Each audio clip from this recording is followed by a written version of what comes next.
talks, but chatting with your boss about a pay rise can be super awkward.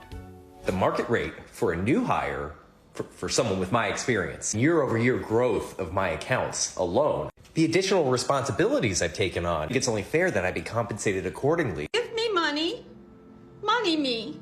Money now. Me a money needing a lot now.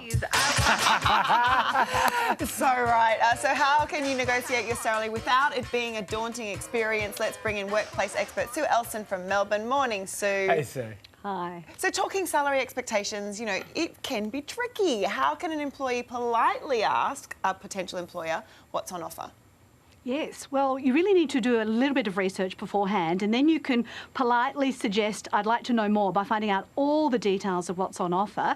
If they still don't tell you, you can ask for a salary range, and if you get to the job interview and they still won't tell you, but they expect you to give an answer about whether you'd like the job or not, you can say, look, I won't accept the job until I've got an official offer in writing, and then you'll get all the details then. All right, so let's talk about negotiations once you have the job. Is there a way of finding out, like, I guess, what your worth is as an employee?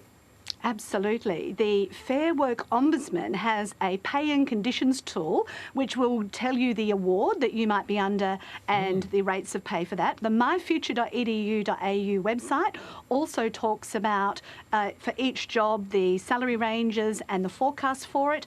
Some of the job advertisement websites have calculators and additional articles on skills in demand, and then, of course, the other job advertisements in that area. But the other thing is, rather than just think about pay, I'd actually suggest the working close to home is a really big bonus, because you often hear of people who lead these amazing jobs with amazing pay and prestige to spend more time with their family. So if you had an extra 2 hours a day, that's almost like a pay rise as well. True. All right, this is a big one. What are your top tips if you're going to ask your boss for a pay rise? Yes, okay. So you're going to have to prepare some proof. So just like in that prelim there, some details on how you've improved productivity, performance or profits, the skills, knowledge and networks that you've brought in. You may also like to think of other items you can negotiate.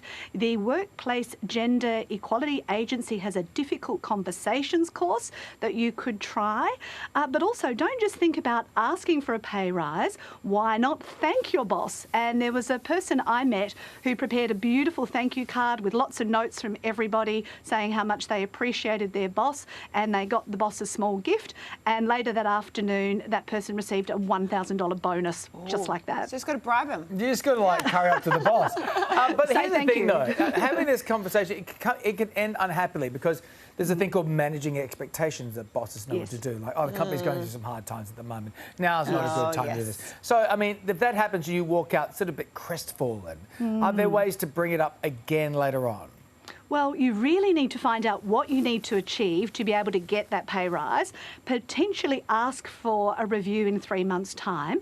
The Workplace Gender Equality Agency also requires people to report on their gender pay equity. So if it's less than 100 employees, they don't have to report on it, but they could do an audit, and that could be helpful.